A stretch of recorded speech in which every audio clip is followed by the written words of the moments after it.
आमना, so tell me, कितने लोग ऐसे आते हैं जिनको पीसीओएस होता है एंड दे ब्लेम पीसीओएस जिसकी वजह से वेट लूज नहीं हो रहा?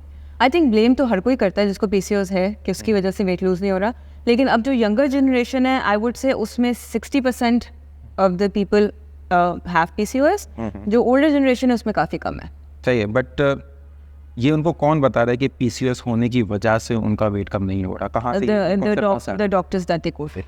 Okay, so first thing for everybody to understand, weight loss करवाना डॉक्टर का काम नहीं है, दैट्स द फर्स्ट थिंग। और मेडिकली किसी को ट्रीट करना हमारा काम नहीं है, वी आर ट्रेनर्स, हमारा काम है वेट लॉस करवाना। So let's get this out of the system कि डॉक्टर्स आपको बता रहे हैं आपको पीसीओएस है, इसकी वजह से वेट लूज नहीं हो रहा, यहाँ पर हम लोग आपको बताएंगे नहीं आपका मेडिकली हम किसी भी तरीके से आपको ट्रीट कर सकते, that's not possible. Now and coming back to the weight loss point कि पीसीओएस होने के बाद वेट लॉस हो सकता है कि नहीं हो सकता। So here we go. तो जो सबसे बेसिक चीज़ है what we need to do when comes to weight loss, वो क्या चीज़ है हमारे पास? हमें कैलोरी डेफिसिट में रहना है, वेदर आपको पीसीओएस है या पीसीओएस नहीं है। सही है, तो calorie deficit is the basic thing.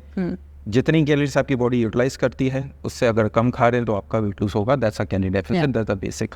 But उसके साथ पीसीओएस के साथ कुछ मेडिकल कंडीशन है जिसको I think we can discuss ताकि for the people to understand के बेहतर है। So number one thing is a thyroid issue. ये हाइपर और हाइपो दो टाइप के थायराइड होते हैं, राइट? जो वेट लॉस का इशू आता है वो हाइपोथायरिज्म की वजह से आता है, राइट? तो हाइपोथायरिज्म क्या होता है, explain please. So basically hypothyroidism में आपका मेटाबॉलिक रेट जो है वो थोड़ा सा लो हो सकता है। लो होने की वजह से एग्जैक्टली आपको वही काम मसला होगा कि आपका वेट लूज करना मुश्किल हो जाएगा। एंड देन उसको काउंटर करने के लिए या तो आप अपनी एक्टिविटी को इंक्रीज करेंगे या तो अपनी कैलोरीज को थोड़ा सा और रिड्यूस करेंगे ताकि वो आपको हेल्प कर सकें basically. So it's that simple, right? कि जहाँ पे भी आपका डेफिसिट हिट नहीं कर रहा है तो यहाँ तो आपकी कैलोरीज ज़्यादा है, जो आपको लग रहा है कि मेरा वेट लूज नहीं हो रहा बिकॉज में जो पीसीओएस है, that's not the case. May be आपका मेटाबॉलिक रेट थोड़ा सा लो है कंपेयर टू नॉर्मल पीपल, तो उसमें आपको शायद थोड़ी सी कैलोरीज और एडजस्ट करनी पड़े। यहाँ पर आपके हो सकता है कि you are just not moving enough, आपको स्टेप्स ज़्यादा करने की जरूरत है। तो what you can do, just see the step counter. अगर 2-3 हज़ार स्टेप्स आपके दिन में तो obviously you have to bump up your steps. तो आप 8,000, 9,000, 10,000 स्टेप पे जाए and that will help you to be in that deficit, that's number one thing. But second thing जो मुझे काफ़ी ज़्यादा मैंने भी सुना है is a insulin resistance. People think insulin resistance होने की वजह से वेट लॉस नहीं हो रहा, which is like completely nonsense.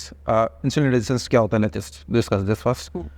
What do you think? What's insulin resistance? So basically जब आप कार्ब्स खाते हो और आपकी बॉडी पैंक्रियाज इतना इंसुलिन नहीं रिलीज कर रही होती है उसको ब्लड स्ट्रीम में एब्जॉर्ब करने के लिए, that's when you become insulin resistant, right? And PCOS में ये कॉमन फैक्टर हो सकता है, लेकिन ये एज्यूम करने के बजाय इसको हम टेस्ट करा सकते हैं। ठीक है, इसका टेस्ट होता है कि आप चेक करवा लो कि क्या आप इंसुलिन रेजिस्टेंट हो कि नहीं हो, और उसका सिर्फ बेसिक है कि ब्लड शुगर अगर आपकी बढ़ी हुई है तो वो क्लियर आउट हो रही है कि नहीं हो रही है। That's only thing.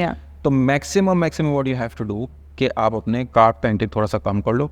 Now that does not mean कि वो आपको वेट लॉस करने में हेल्प करेगा, but this is just for the health purposes कि आप अपने कार्ब्स लो करो, आपकी प्रोटीन और फैट का इंटेक शायद थोड़ा सा ज़्यादा होगा, दैट्स ऑल इट इज। और नंबर वन थिंग, अगर आपका वेट लूज हो रहा है आपका इंसुलिन रेजिस्टेंस खुद ही ठीक हो सकता है, that's also true. So what recommendation when comes to exercise and nutrition, क्या recommendation that we can give to the people?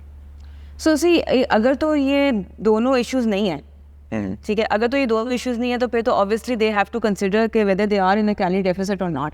Sometimes हम अपनी कैलोरीज को प्रॉपर तरीके से कैलकुलेट या काउंट नहीं कर रहे होते हैं और हमें लगता है कि हम डेफिसिट में है। तो आई थिंक हमें सबसे पहले तो रीअसेस करना पड़ेगा। रीअसेस करें, हमें कैलोरी डेफिसिट क्रिएट करें, उसको फॉलो करें, कंसिस्टेंट रहें।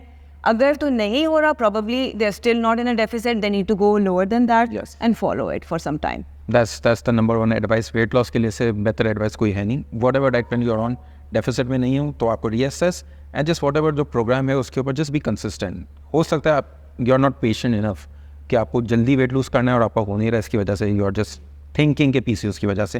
But second thing about the training, everybody is trying to do as much cardio as possible, but I don't say that's the best approach. If you are doing weight training, आपके अगर muscle mass थोड़ा ज़्यादा है, you will be more active, आपकी strength थोड़ी ज़्यादा है, आपकी डेली एक्टिविटी बेहतर होगी, तो ओवरऑल आपकी जो एनर्जी एक्सपेंडिचर है वो खुद ही बढ़ना शुरू हो जाएगी अगर आपका मसल ज़्यादा है तो इवेंचुअली। तो इंस्टेड ऑफ जिम में जाके कैलोरी बर्न करने की कोशिश करें, जिम में जाके try to build more muscle. अगर मसल ज़्यादा होगा, you will be burning more calories anyway. तो I think the end plus do not go to doctor for weight loss advice.